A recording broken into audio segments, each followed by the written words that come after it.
Bonjour à tous, bienvenue sur cette première interview de la chaîne SkyWallet. SkyWallet est une entreprise qui accompagne les commerçants, les entreprises, les entrepreneurs qui souhaitent proposer à leurs clients de payer en Bitcoin. Nous proposons un accompagnement clé en main qui part de l'analyse du besoin jusqu'à un accompagnement en post-installation en passant bien évidemment par l'installation technique que nous réalisons. Et l'objectif, c'est de permettre aux commerçants d'accepter ce nouveau moyen de paiement sans se prendre la tête grâce à un service, comme je disais, clé en main, qui va de l'analyse du besoin, l'installation technique et aussi un accompagnement sur la communication pour que le commerçant ou l'entreprise puisse communiquer efficacement vers ses clients pour leur annoncer que maintenant ils acceptent le Bitcoin ou les crypto-monnaies comme moyen de paiement.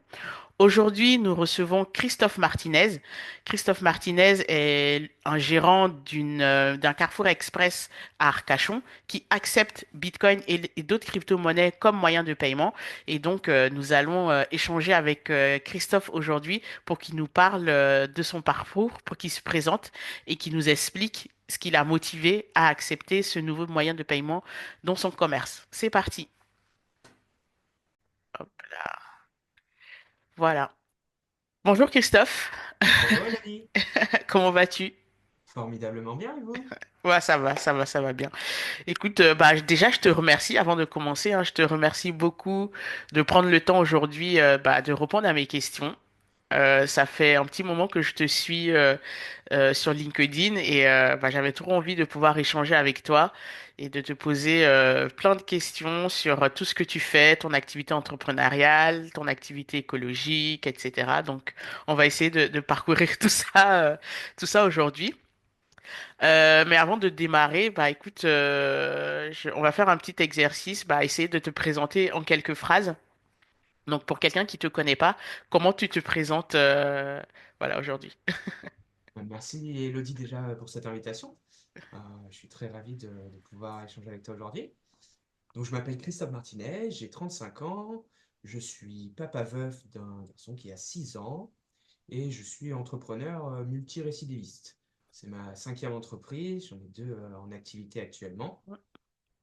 Euh, je crois qu'on va les aborder, mais Tout à notamment je suis fait. gérant d'un Carrefour Express et je mène un projet crypto et gestion des déchets qui s'appelle Permalife. Permalife. En tout cas, c'est assez étonnant parce que souvent les détracteurs de Bitcoin et même des cryptos en général les opposent en fait à l'écologie.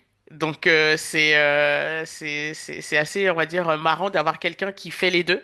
Donc je pense qu'on aura l'occasion de bien en parler en fait, pendant l'interview parce que je pense que beaucoup de personnes seront curieuses de savoir comment quelqu'un en fait qui est dans l'écologie, la sustainability, du coup, peut aussi en fait penser à intégrer les cryptos, notamment Bitcoin.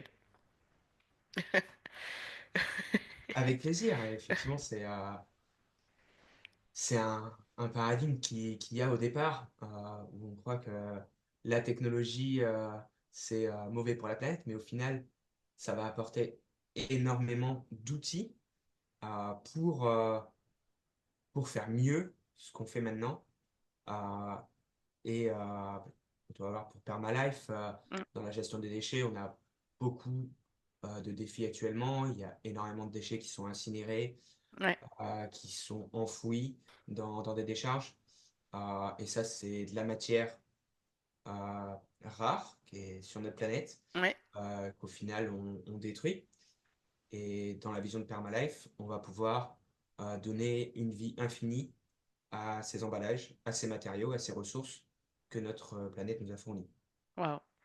En tout cas, c'est un beau projet et surtout, on va dire, d'importance capitale parce qu'aujourd'hui, on ne peut plus ignorer les questions d'écologie. La technologie aussi est là, donc on va dire c'est deux mondes qui cohabitent. Donc en fait, faire converger les deux justement pour améliorer en fait notre existence, protéger notre planète, c'est assez génial en fait comme on va dire comme aventure. Donc vraiment bravo hein, déjà pour ça. Et en plus de ça, tu jongles au final écologie, technologie, commerce. D'où te vient cette approche? hybride qui, à première vue, peut être contre-intuitive. Yes, c'est tout un chemin de vie. Je vais remonter à la naissance de mon fils en 2019. Euh, J'avais des convictions environnementales, l'envie de participer positivement pour la préservation de notre planète et ses conditions propices à la vie. Mm, Ça, c'était quelque chose qui me tenait énormément à cœur. Donc, j'ai quitté un CDI pour, à l'époque, monter une entreprise où je concevais et distribuais des éco-produits à visée zéro déchet, d'accord. des contenants réutilisables, des wraps alimentaires qui remplacent le film plastique, qui Mm, sont faits en coton réutilisable, des furoshiki pour remplacer les emballages cadeaux. Donc, plein de solutions euh, réutilisables, zéro déchet. mm, Et autour de ça, donc, j'avais cette entreprise qui était au siège social Le siège social de mon entreprise, c'était mon domicile. ouais, Et on était autour d'un jardin en permaculture, donc avec ma femme. mm, Chaque commerce, magasin bio qui travaillait avec nous, on plantait un arbre fruitier. Donc, on avait cette projection vers l'avenir. On avait le jardin en permaculture. Après 3 étés, enfin le troisième été, on n'a pas acheté de fruits et de légumes. On en avait waouh. suffisamment et Mm, même plus que ça, on partageait avec les voisins et localement. mm, Euh, donc, c'est un domaine que j'ai étudié, la permaculture. J'avais fait du woofing, working en organic farm. Euh, et puis malheureusement, les circonstances de la vie. ouais, Ma femme est décédée, puis 2 mois après, ma maison a brûlé. waouh. Là, ça a été très difficile. Je me Très suis dur. retrouvé SDF avec mon fils. Au début, hein, on a eu une période où on dormait dans une caravane à côté du jardin. On essayait Mm, de conserver ça. J'ai eu la DAS qui est venue. Je me suis dit que ça allait pas. J'ai dû ouais, quitter la moment difficile. société. Je me suis extradé en République tchèque, qui était le pays de ma compagne. Mm, Ma compagne est tchèque. Euh, depuis là-bas, j'ai trouvé une école pour mon fils et j'ai cherché un emploi. Et j'ai trouvé chez Veracode, où j'étais responsable du développement commercial pour le marché français. d'accord. Et donc Veracode, c'est un éditeur de logiciels qui intègre des tests automatisés dans le cycle de développement d'un logiciel. D'accord. Aujourd'hui, toutes les entreprises Pour, innovent. pour la partie sécurité du logiciel, c'est ça? Oui, Ok. en gros, au fur et à mesure qu'un développeur écrit son code, Mm, le logiciel va lui dire ici, il y a telle potentielle faille ou vulnérabilité. d'accord. Voici quel type de faille c'est, quelle vulnérabilité c'est, et voici comment la corriger. Ça lui permet de monter en compétence au fur et à mesure, de la corriger, et surtout de ne pas avoir de, de brèches Ouais. présentes dans un logiciel, et donc de permettre aux entreprises de rentrer d'innover par la création de logiciels. Et aujourd'hui, c'est dans toutes les entreprises, Ah toutes oui, les tout à industries. fait. Ouais. C'est inévitable. En rentrant dans le monde du logiciel, et Mm, puis suite euh, aux événements passés, je suis questionné quant à diversifier mes investissements, parce qu'avant, ouais. j'avais tous les œufs dans le même panier, ma Mm, maison, mon entreprise, mon investissement futur, c'était un jardin en permaculture. ouais, t'avais tout. J'avais tout au même endroit. Mm, Donc, naturellement, j'ai creusé les questions d'investissement, actions, bourse, ETF, ouais. et très rapidement, j'en suis rentré à Bitcoin, Mm, puis les autres crypto-monnaies. Et puis, quand j'ai eu cette transition aussi, j'ai beaucoup culpabilisé, puisqu'à un moment, je j'avais pas de maison, pas de cuisine, et quand j'allais faire mes courses, eh ben, j'oubliais mes contenants réutilisables. ouais. Donc je culpabilisais, je me disais Ouais, par rapport à ce que tu faisais avant au niveau, voilà, qui était. exactement, je proposais des solutions zéro déchet. L'idée c'était Ouais. d'amener son sac réutilisable pour faire ses courses. Mm, Et moi j'arrivais au supermarché et j'avais pas ça. Et je me suis rendu compte que la solution elle n'était pas scalable. ouais. C'était pas adapté à tout le monde. Alors, dans nos sociétés occidentales, en France, en Europe, Amérique du Nord, euh, peut-être que c'est faisable. Par contre, c'est pas une solution qui est possible partout. Ouais. Euh, et donc ça a pris du temps à se former dans ma tête, à l'accepter, Mm. naturellement. Et puis un jour, en comprenant la crypto-monnaie, j'ai pensé Permalife et, et j'ai voulu valider cette vision, si elle était techniquement réalisable. Et donc j'ai fait la Lyra comme Ah, comme trajectoire. moi, oui, Yes. c'est ça. Voilà, on est des alumni à l'IRA tous les deux, ouais. Euh, et donc voilà, ben, sur le projet de la Lyra, justement, euh, j'ai réussi à regrouper d'autres personnes, d'autres alumni, Mm. d'autres collègues pour qu'on présente le projet de groupe, que ce soit Permalife. Euh, et à la suite de ça, ben, Mm. je suis parti de Veracode. Je suis revenu en France Oui, pour lancer Permalife et en parallèle, j'ai trouvé un poste de gérant d'un Carrefour Express. Donc j'ai ouvert un Carrefour Express sur Arcachon. oui. Il y a des synergies énormes entre Permalife et le Carrefour Express, Mm. puisque dans Permalife, effectivement, on va permettre à l'utilisateur d'être récompensé lorsqu'il va remettre un emballage plastique, Classique, ouais. ou ça peut être aluminium, ça va être tous Mm. les emballages qui sont réutilisables. Il va les remettre dans une reverse vending machine. Ce sont ces distributeurs automatisés qu'on trouve à l'entrée des supermarchés. Ouais, Il y en a de plus en plus, il y en a 10 000 en France pour l'instant, mais c'est voué à se développer énormément. Et donc, l'utilisateur va être récompensé directement en crypto-monnaie. Pour le moment, ce qui se fait avec ces reverse vending machines, c'est que l'utilisateur reçoit un ticket ouais, qu'il peut dépenser dans le supermarché. Ça, c'est bien, mais c'est pas interopérable. Si pour une raison ou pour une autre, on n'a pas besoin d'aller faire ses courses tout de suite, ben, il faut garder le ticket. Si on va à ouais. Et puis on peut l'aéroport le ou qu'on doit prendre perdre. l'avion Mm. et qu'on ne revient pas dans ce pays, ben, Voilà, c'est ça. voilà. Donc, l'utilisateur va être récompensé directement sur son application mobile, sur l'application Permalife. D'accord, Dans l'application, il va aussi avoir la possibilité d'acheter des produits aux emballages rechargeables, réutilisables, lavables, donc consignés. Donc, d'accord. il y en a de plus en plus. Les grandes marques s'y mettent également. Mm. Coca-Cola, par exemple, la confiture Bonne Maman, Ouais, le chocolat Nesquik. Ils proposent des produits aux emballages consignés. Donc, on les achète en caisse et on les ramène. Ici, l'utilisateur va pouvoir, après avoir recyclé un certain nombre de fois sa boîte Nesquik, qui est recyclable, il va pouvoir acheter gratuitement en soi, vu qu'il a été récompensé au départ. Donc, on ne met plus dans une poubelle. oui. Il a été récompensé au départ en crypto, il peut l'utiliser directement pour acheter l'emballage réutilisable.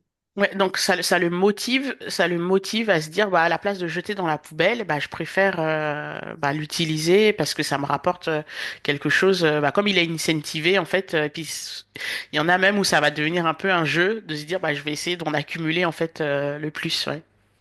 Absolument. Et puis on va pouvoir imaginer différents modèles. Ça, c'est en Europe, mais sur des pays peu développés, Mm.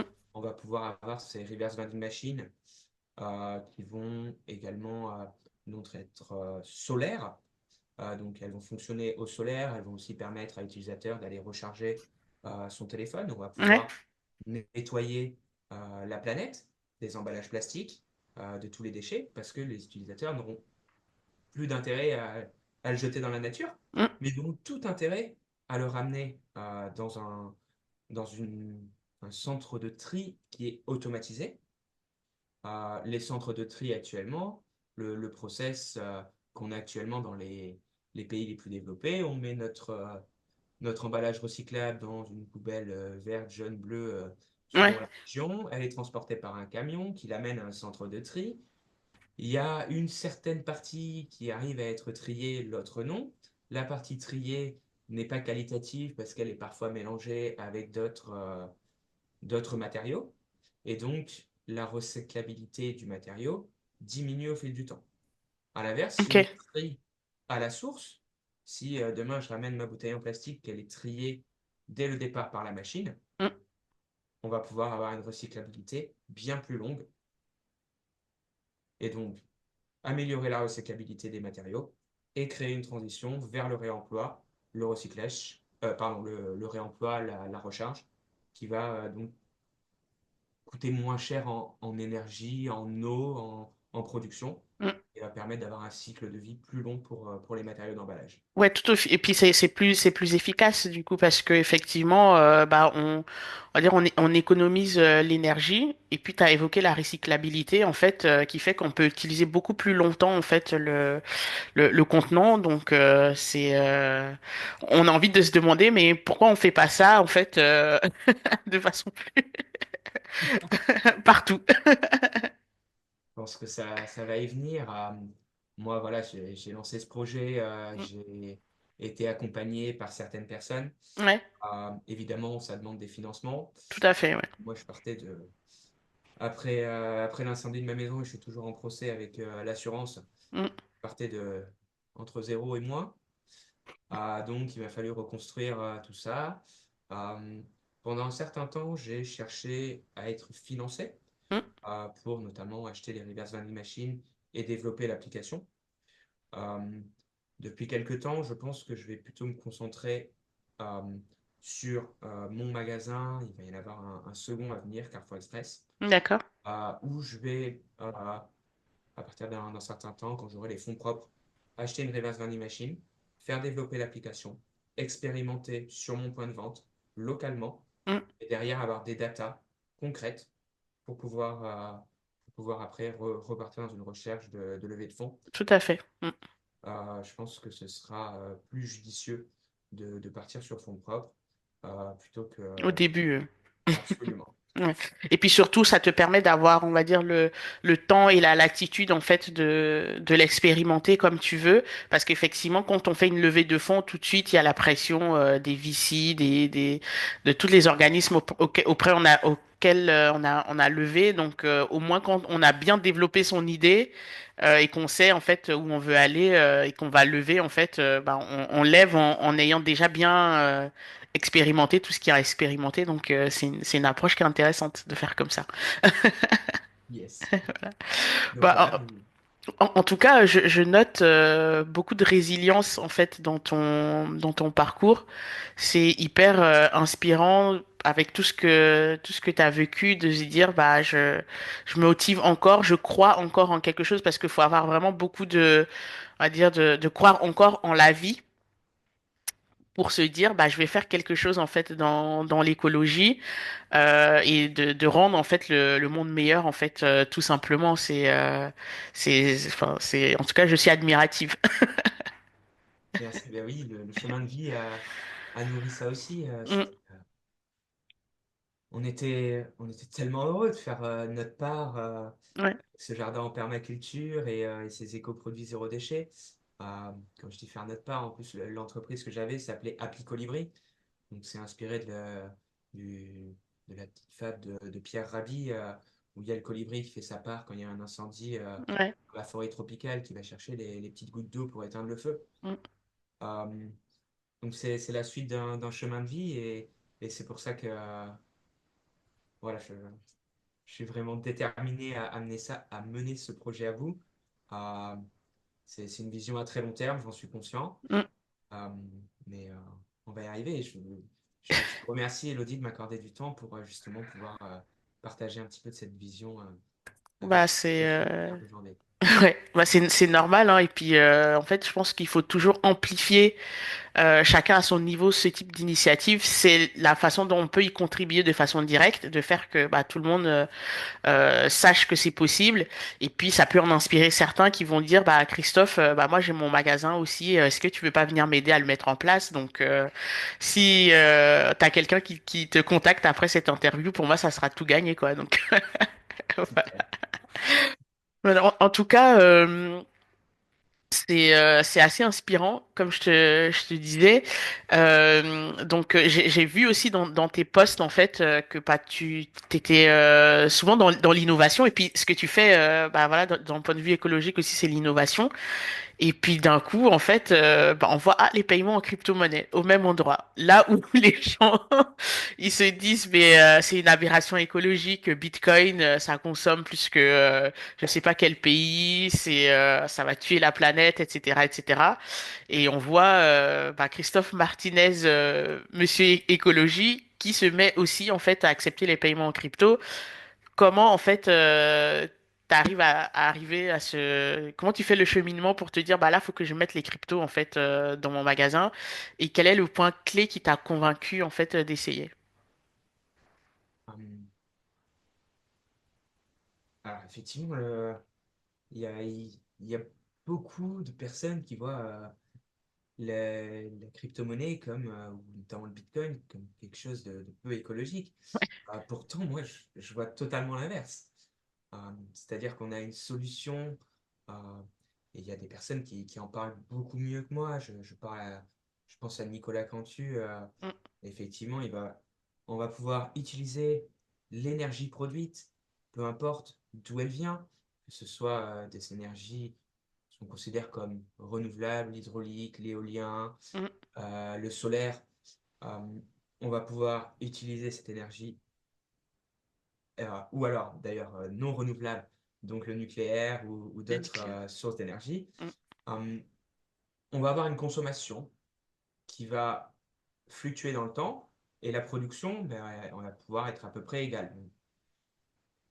Donc, le problème d'énergie, c'est qu'elle n'est pas stockable. Donc, on va pouvoir, lorsqu'on a un surplus d'énergie et que la demande, donc vous et moi, les maisons, mm, les entreprises, la demande d'énergie au quotidien, elle est plus faible que ce qui est produit, on va pouvoir utiliser cette énergie pour miner du Bitcoin, sécuriser un réseau, ouais, avoir une création extra de valeur par justement la récompense lorsqu'un mineur trouve le bloc. mm. Donc ça, c'est la partie écologie et l'impact qu'a le Bitcoin ou les crypto-monnaies sur l'écologie, il n'y en a pas. Enfin, il est positif en fait. Ouais, Il y a plein de gens qui peuvent l'exprimer différemment. On va mm, aussi avoir la traçabilité mm. qu'assure la transparence de la blockchain.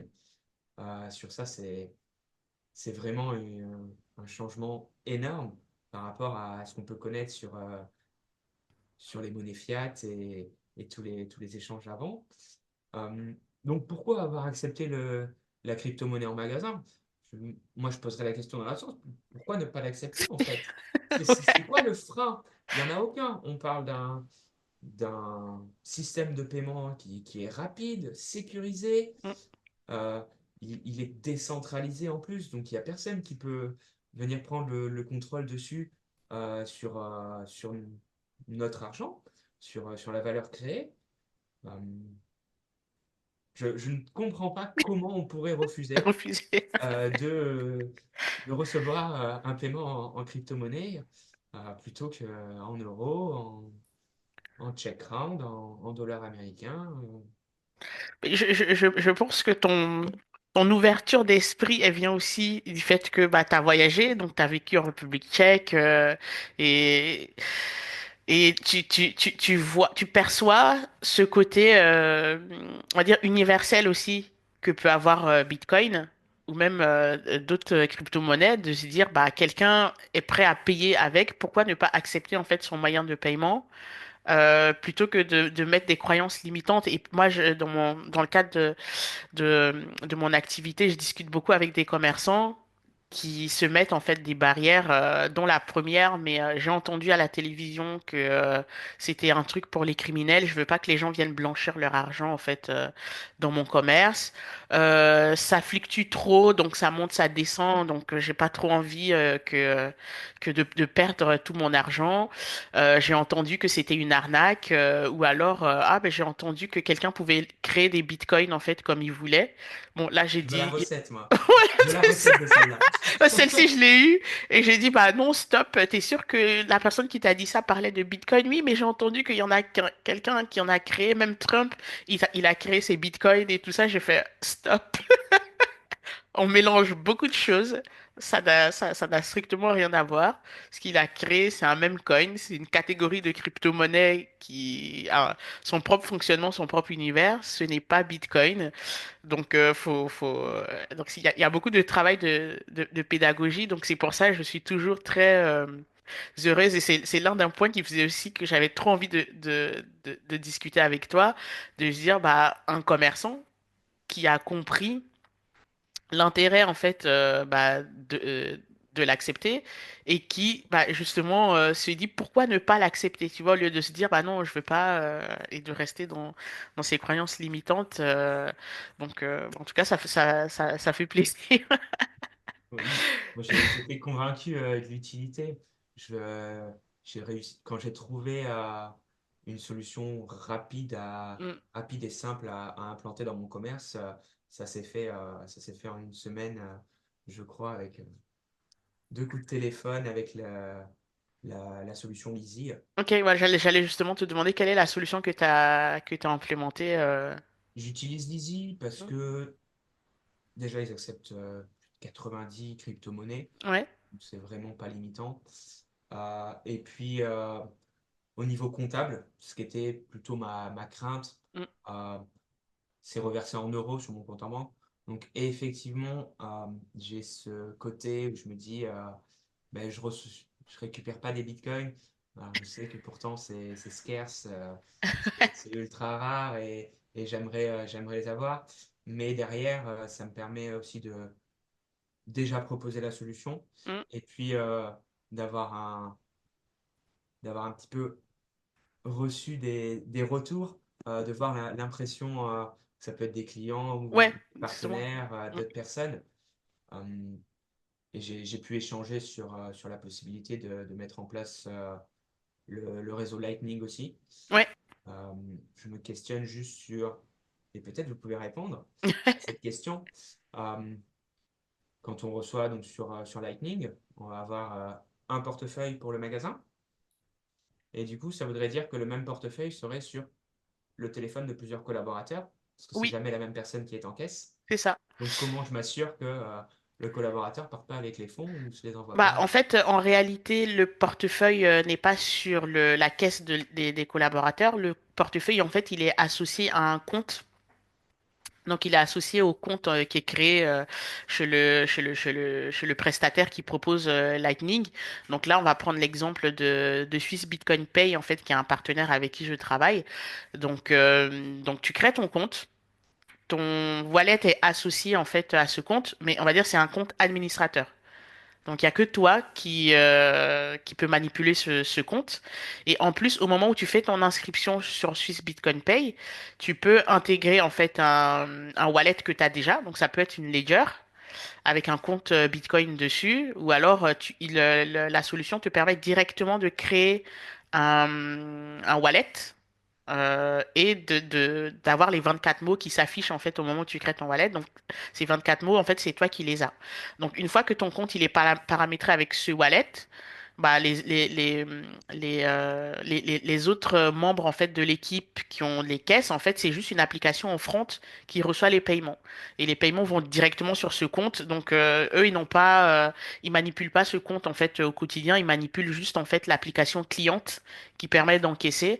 Et c'est le gérant en fait qui a la main sur à la fois le compte, les clés du compte et le dashboard d'administration.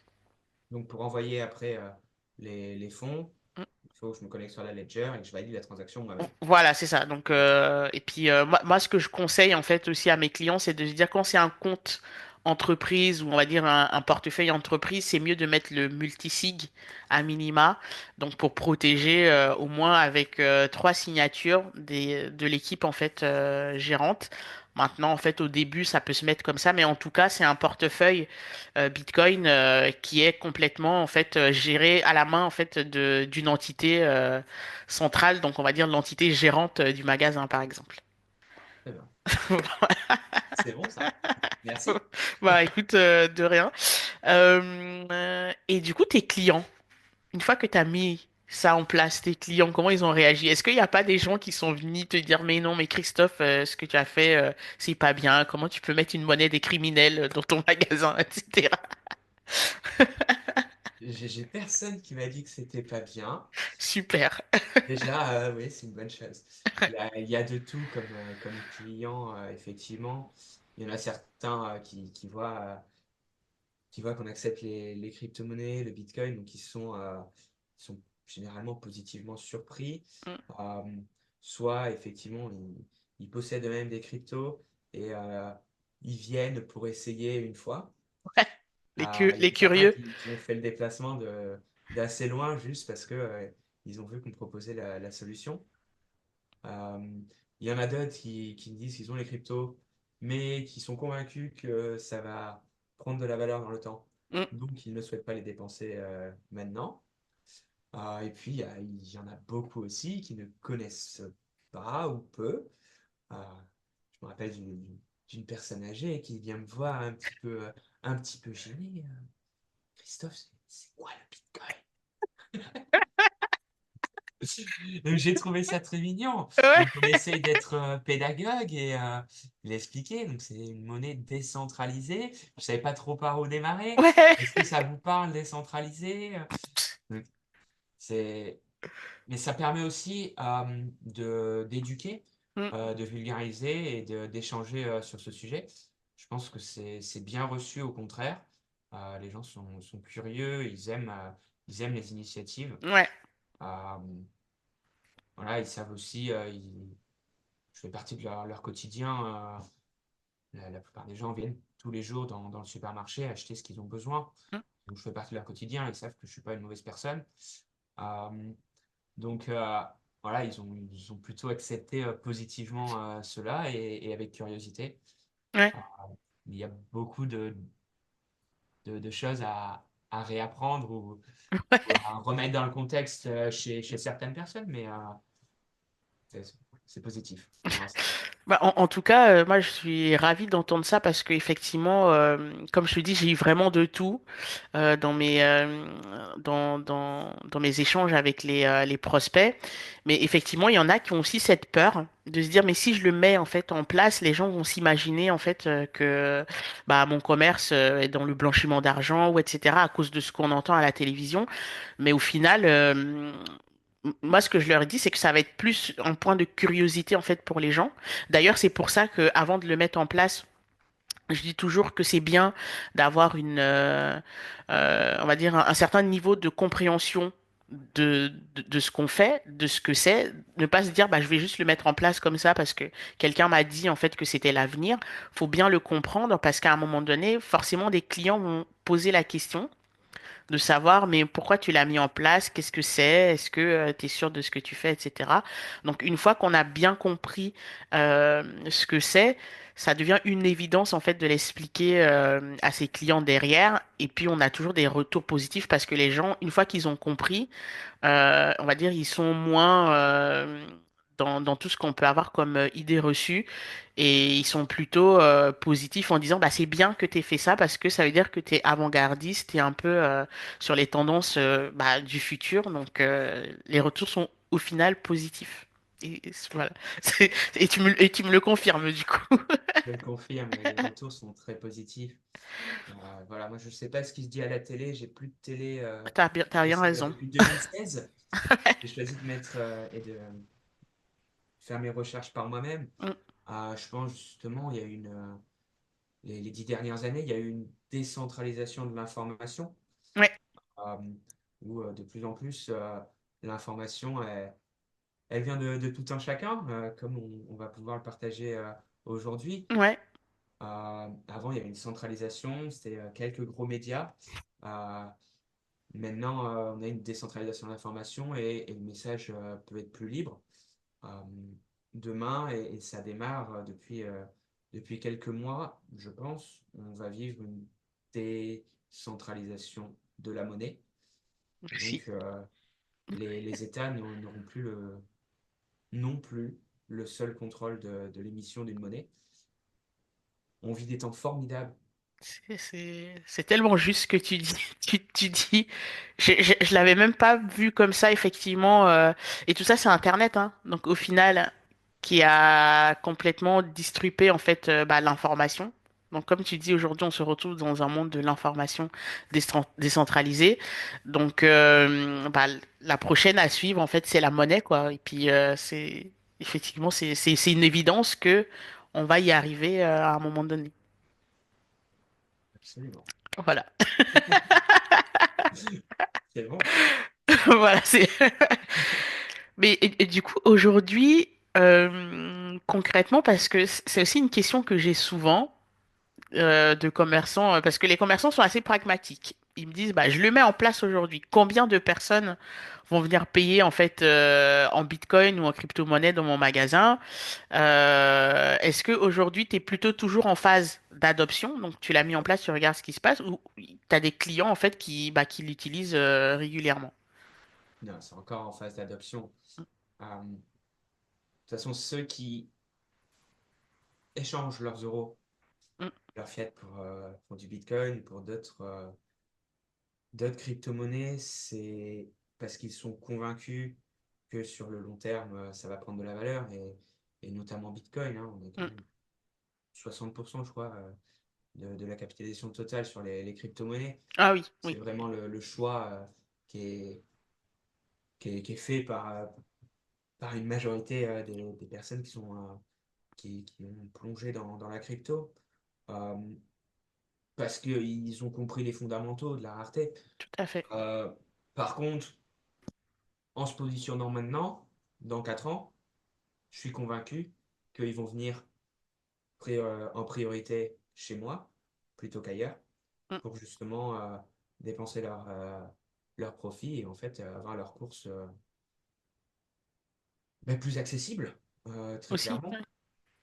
Euh, la part de paiement en crypto-monnaie en ce moment dans le magasin, elle est très faible, hein. Si on Mm. a une transaction par semaine, euh, c'est encore, voilà.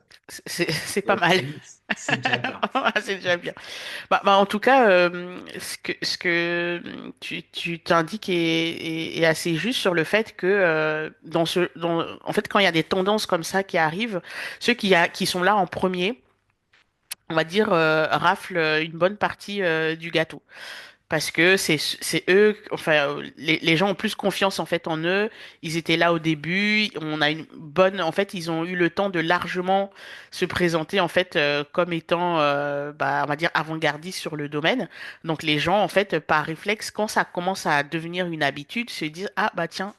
Ici, je sais que on peut le faire sans même réfléchir parce que je l'ai vu plusieurs fois, donc je sais que à cet endroit-là, on peut payer en crypto. Et du coup, quels pourraient être selon toi en fait bah, les freins? Bon, quels sont les gros freins aujourd'hui pour la généralisation en fait des paiements en crypto dans la grande distribution? Donc parce que je me dis des gros comme Carrefour ou même la Fnac, Darty, des grosses enseignes, euh, j'imagine elles sont quand même bien informées sur ce qui se fait. Quel est selon toi en fait ce qui freine aujourd'hui? La compréhension de comment fonctionne une blockchain et les crypto-monnaies. Et voilà, je différencie bien les cryptos de Bitcoin aussi. Mm, Euh, c'est à mon avis le plus gros frein, c'est la compréhension de la technologie, comprendre comment fonctionne une monnaie, ouais. qui l'émet, etc. Il y a beaucoup d'étapes à revoir, à comprendre, des choses qu'on ne apprend pas du tout à l'école. Ouais. Ah, Le fonctionnement d'une monnaie, typiquement, il y a plein de gens, ils l'utilisent au quotidien, ils savent pas comment, en fait, ça s'émet, comment ça circule, le pourquoi du comment. Même l'inflation, il y en a qui ont du mal aussi même à la comprendre, l'inflation monétaire. oui. Donc, je pense que c'est le plus gros frein. Après, notamment chez les franchisés comme moi, on est Mm. gérant de notre propre entreprise. On Ouais, a un contrat de franchise avec Carrefour, un contrat d'approvisionnement. Mais c'est moi qui vais prendre les décisions dans mon magasin. Donc, je pense que d'autres locataires gérants ou franchisés ouais, peuvent prendre cette décision assez simplement. Le frein qu'ils vont avoir, effectivement, c'est peut-être l'accompagnement technique, comment le mettre en place sur les caisses. ouais. Et puis, mais su- voilà, avant tout, ça va être de l'éducation. Pourquoi je devrais le faire Ouais, et enlever toutes ces pensées limitantes ouais, il y en a qu'on beaucoup. peut avoir au départ. Il y en a beaucoup. Moi, avant que je plonge et que j'ai effectivement cette ouverture d'esprit suite à mon chemin de vie, Mm, j'avais déjà entendu plusieurs fois parler de Bitcoin, de crypto-monnaie. J'avais un ami proche qui était dedans. mm. Et moi, je n'étais pas convaincu. Je dis, mais si la banque elle te dit que tu les retires pas, non, c'est dans l'inverse. Voilà, c'est ça. Mais j'avais pas encore perçu ça. Que l'argent à la banque, il n'était pas le mien. Voilà. Et ça, on s'en rend compte quand j'ai eu le cas récemment. En fait, le banquier te demande, ouais, mais vous voulez faire un virement. Pourquoi vous voulez faire ce virement? Voilà, pourquoi tu me demandes ça? Ou alors on te dit, ah bah oui, t'es limité. Bon, ça, je peux comprendre pour des raisons de sécurité, mais du coup, bah oui, bah pour transférer tel truc, faut appeler la banque. Ou alors des virements, en fait, qui doivent être faits bah, dans d'autres pays. Bah, on te demande beaucoup de justificatifs et puis ça met du temps. Donc, en fait, c'est sûr qu'au départ, en fait, quand tu expliques Bitcoin à quelqu'un, il peut être un peu je- c'est contre-intuitif en fait de le comprendre. Mais une fois que tu mets des exemples concrets, en fait, ce qui se passe en fait bah, dans les réseaux bancaires traditionnels, tout de suite, ah oui, effectivement, ça, Quand je discute de Bitcoin avec quelqu'un, et j'ai notamment fait cette pédagogie avec tous mes collaborateurs, mm, une des premières questions que je pose, c'est il y a combien de Bitcoin? Ils n'ont pas forcément la réponse. ouais, Ils l'ont, ok. Et puis, il y a combien d'euros en circulation? Beaucoup, ok. Et puis, si ce beaucoup, il augmente, qu'est-ce qui se passe pour votre euro sur votre compte en banque? Mais très clairement, il perd de la valeur. voilà, Et là, à partir de ce moment-là, il y a un shift qui se fait. Ah ben oui, c'est vrai. Et, euh, et du coup, ça amène à creuser parce que ils ouais, passent leur journée à travailler pour des euros. Et derrière, ben, ils se rendent compte qu'il y a une banque centrale qui va émettre plus d'argent, puis l'argent qu'ils ont gagné va perdre de la valeur au fil du temps. ouais, Et à partir de ce point-là, on commence généralement à creuser. c'est ça. Ouais, c'est sûr que ça met une claque de se dire, je travaille. L'argent, en fait, au final, c'est une façon de conserver la valeur, en fait, de son travail. Donc, j'ai travaillé hier et puis j'ai reçu de l'argent. Donc, j'emmagasine l'énergie que j'ai dépensée pour fournir ce travail, bah, dans mes billets de banque, ce qui va me permettre, en fait, de transporter cette énergie produite, en fait, dans le temps. Parce que du coup, j'ai mon argent et je vais pouvoir le dépenser bah, demain. Et bah, si on se rend compte que le demain, en fait, au final, bah, cet argent, il a perdu de la valeur, ah tiens, donc j'ai un peu travaillé pour rien. Et voilà, d'un coup, ça fait une claque. Donc, il faut trouver un moyen plus efficace de conserver, en fait, bah, cette énergie qu'on a dépensée pour pouvoir bah, la dépenser demain. C'est pour ça que je me dis, à un moment donné, bah, Bitcoin aussi va devenir une façon d'acquérir des biens et de services parce que bah, on aura conservé, on va dire, notre énergie, notre travail en fait dans quelque chose bah, qui prend de la valeur. Et puis du coup après bah, ça va permettre en fait de consommer en fait autre chose derrière quoi. Donc je pense que tu es à l'avant-garde en fait de quelque chose qui je pense va devenir assez courant lorsqu'il y aura une adoption en fait plus forte. J'avais aussi une autre question, parce que tout à l'heure, bah, tu as évoqué la technologie blockchain. Donc, c'est vrai que pendant un moment, on en a entendu beaucoup parler, en fait, mais vraiment, même au-delà des crypto-monnaies, parce que bah, j'en profite pour rappeler que c'est une technologie qui existe, en fait, avant tout. Les crypto-monnaies sont une application de cette technologie. Est-ce que selon toi, il y a d'autres aspects en fait du retail qui pourraient être impactés par la technologie blockchain au-delà du paiement? Oui, la traçabilité des différents produits, hein. Carrefour avait mené, même avant que je les rejoigne, ils avaient intégrer dans la blockchain une traçabilité pour leurs poulets, Ouais. pour les œufs. Donc, ils savaient quand est-ce que le poulet avait été tué, à quel endroit, quand est-ce qu'il avait été transporté, d'où il venait, et ça permettait effectivement d'avoir un cycle de vie des aliments. Et,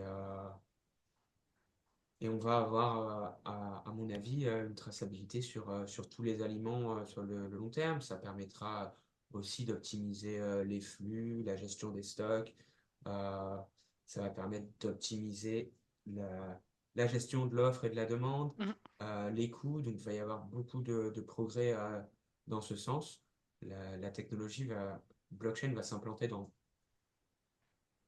toutes les industries.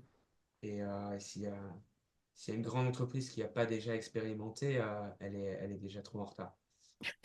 C'est, je pense la même chose et puis je me dis au fur et à mesure que la technologie elle va devenir mature, donc parce que bon, ça fait, on va dire, Bitcoin l'a rendu célèbre.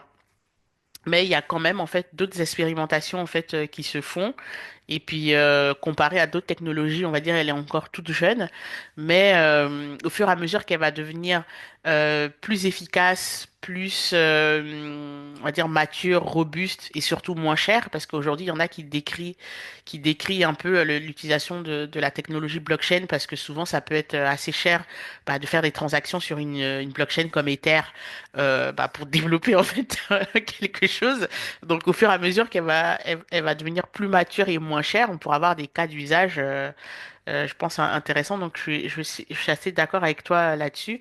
Et ça m'a fait penser à un post de toi que j'ai vu où tu disais que les nouvelles générations qui, on va dire, sont nées dans le fact-checking où il faut prouver en fait bah, les choses pour ces générations-là, ça va être une évidence, en fait, que bah, les questions de traçabilité vont être une évidence. Les questions de, bah oui, il faut prouver, en fait, ce que tu dis, et puis l'origine de telle ou telle information, en fait, ça va devenir une évidence. Donc, dans ce monde-là que tu décrivais dans ton post, et j'ai trouvé ça hyper juste, la blockchain, je pense, bah, a toute sa raison d'être et d'impacter, en fait, le quotidien. Je sais pas si tu te souviens de ce post. Je ne sais pas, mais ça me fait penser effectivement à un exemple concret. À quand j'avais des produits, mes furoshiki, qui étaient des emballages cadeaux réutilisables en coton bio, Ouais, cette certification bio, elle pourrait être traçable directement dans la blockchain. ouais. Donc, l'organisme qui certifie, qui a fait une vérification des terres, du coton, qu'il est bien bio, va attribuer cette certification Mm. au producteur. Et lorsque le producteur distribue et me vend euh, le produit, en échange de la transaction, il y a également la certification. Et moi, lorsque je le revends au Ouais, distributeur, au consommateur, on a cette certification également sur le produit. Et ça peut être pour toutes les exigences euh, environnementales ou la preuve, donner la preuve de ce qu'on voilà, c'est ça. annonce. Exactement. Ah, Donc, prouver. c'est pour ça que quand on parle Bitcoin, c'est une monnaie de blanchiment d'argent, etc., c'est probablement la plus mauvaise idée. Voilà, c'est ça, exactement. C'est assez aberrant, en fait, parce qu'au final, bah, la preuve en est que effectivement, le réseau Bitcoin, il a été pas mal utilisé, en fait, par les criminels au début. Mais ils se sont très vite rendus compte que c'était une très mauvaise idée de faire ça parce que tu as toutes les transactions qui sont tracées. Et aujourd'hui, on peut savoir un Bitcoin, tout ça, on va dire son parcours de vie depuis il a été miné en fait par un mineur quoi. Donc bon, c'est une mauvaise idée d'utiliser quelque chose d'aussi traçable en fait bah, pour blanchir de l'argent. Autant utiliser du cash, hein, c'est plus efficace pour ce genre de choses. Donc là, on a parlé crypto, blockchain. Selon toi, en fait, bah il y a l'intelligence artificielle aussi qui est là. Donc Euh, selon toi, quel conseil en fait tu donnerais à quelqu'un qui, comme toi en fait est un commerçant face en fait à cette technologie? Quelle attitude en fait avoir? Euh, donc quel conseil en fait que tu lui donnerais pour innover en fait en partant de ces technologies-là? faut accueillir la technologie. C'est un outil. Euh, c'est un outil qui va nous permettre de faire notre travail plus justement, plus rapidement, plus, plus proprement, plus simplement. Il peut y avoir, ça va accélérer, ça va permettre de réduire les coûts. Mm, C'est un outil qu'il faut embrasser. Enfin, toutes les technologies en soi vont, quand on pense à l'IA, la ouais, blockchain, euh, c'est des outils qu'il faut emmagasiner en magasin et puis les comprendre, s'intéresser à ces technologies pour les comprendre et s'il faut les expliquer à nos clients, à nos collaborateurs, ça crée du lien. mm, Le lien humain euh, et la proximité va renforcer et va attirer de plus en plus de clients, ça va les fidéliser. mm. Et en parallèle, si on innove et qu'on a ces outils qui nous permettent de faire notre travail plus rapidement et mieux, euh, bah, on va avoir une bonne synergie entre les deux, un très bon équilibre. Euh, on peut, euh, on peut avoir l'IA qui va identifier des comportements douteux d'un client, d'un collaborateur d'ailleurs, Mm. avec les caméras pour limiter la démarque. Oui, Ça peut être simplement l'expliquer à un client qui rentre de manière pédagogique avec le sourire. Quand on nous demande est-ce que je dois vous laisser mon sac? Bon, non, monsieur, vous en faites pas, il y a des caméras automatisées qui vont permettre de savoir effectivement si vous avez oublié quelque chose dans votre sac. mm, Il va être intrigué et en même temps, bon, ok, de toute façon, je vais rien vous ok, voilà, reprocher. c'est ça. Donc, c'est très bien. Euh, Et puis voilà, ça on améliore embrasse. aussi la fluidité parce que bah, le client, il rentre, il n'y a pas à lui demander quoi que ce soit. On sait qu'il y a des systèmes qui vont nous permettre de détecter des comportements douteux. Donc, On va renforcer la confiance la au final. confiance, La voilà, tout à technologie, fait. ça va renforcer la confiance, Mm, mm. notamment la technologie blockchain. Oui, Hors de l'IA, parce que l'IA, il y a les deux, il y a les deux faces. effectivement, l'IA, on peut parfois avoir des doutes. Des doutes, parce que effectivement, des fois, on peut se retrouver avec des choses où tu te dis, mais waouh, je me serais fait berner, quoi. La question, c'est est-ce que l'IA n'est pas trop centralisée à nouveau? Bah, la question se pose. Et comment on Donc, décentralise les outils IA?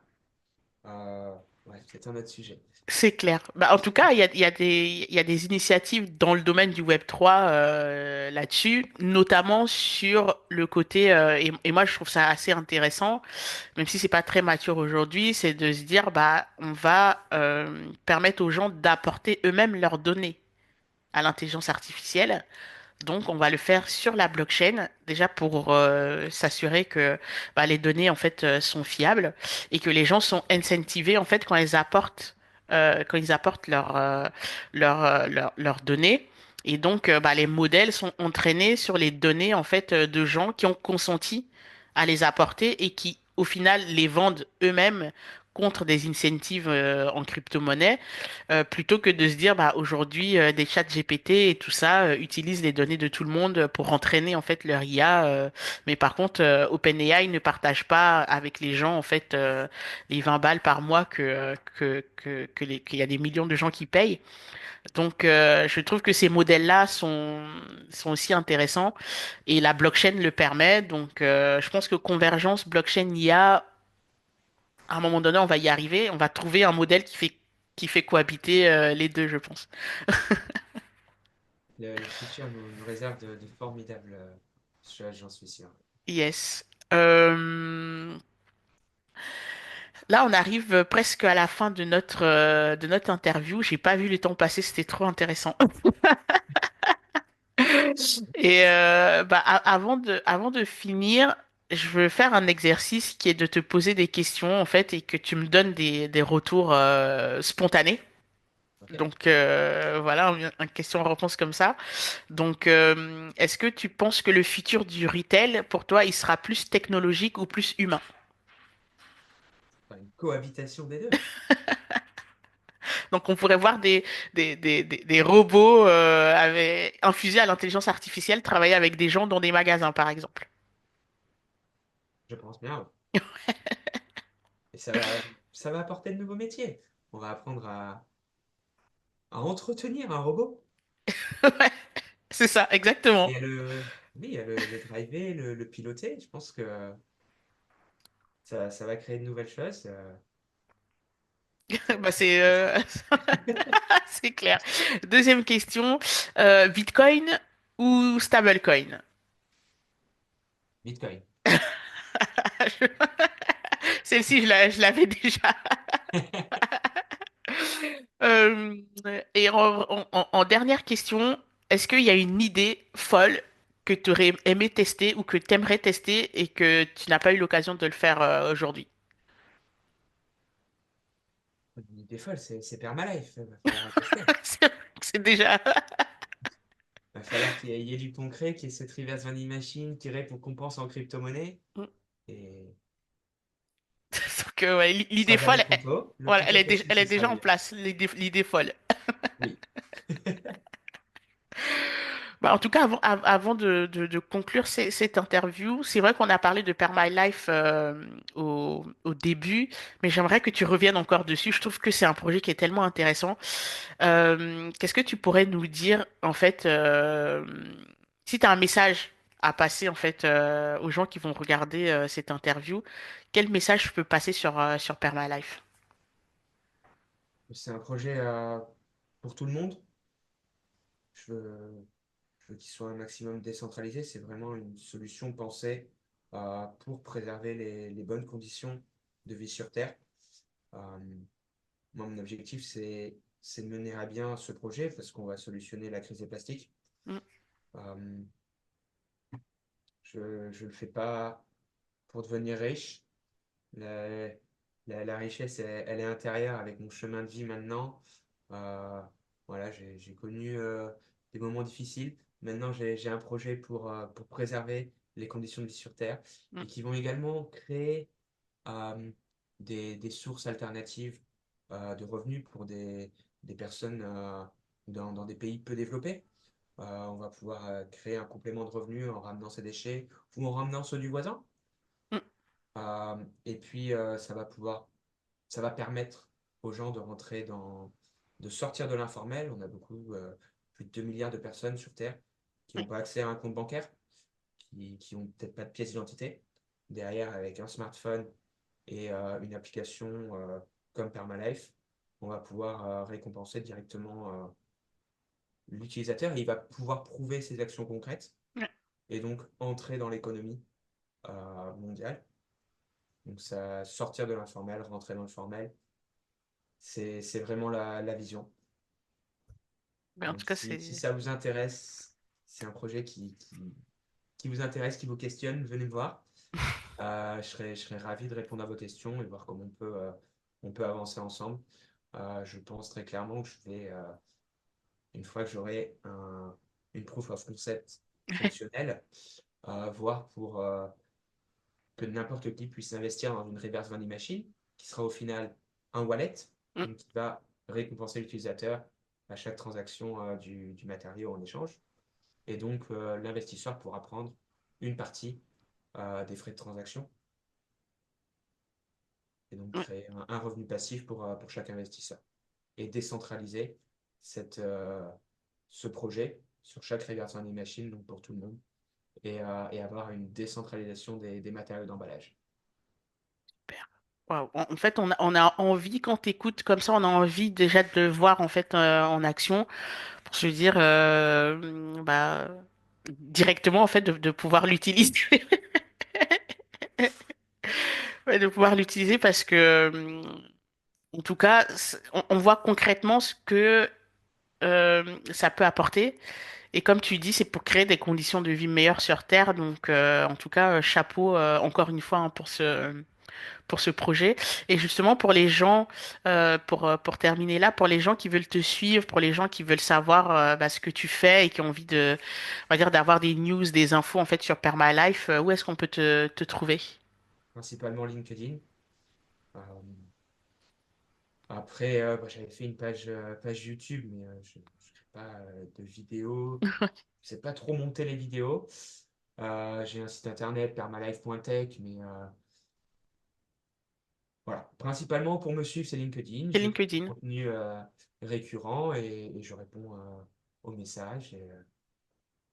Et voilà, je suis disponible. Ou alors, vous pouvez passer au Carrefour Express, Salé de la Chapelle à Arcachon. À Arcachon. Ok, ça marche. Je pense que je ferai un tour quand je serai dans le coin pour te faire un coucou et pour Avec plaisir. régler des courses en crypto.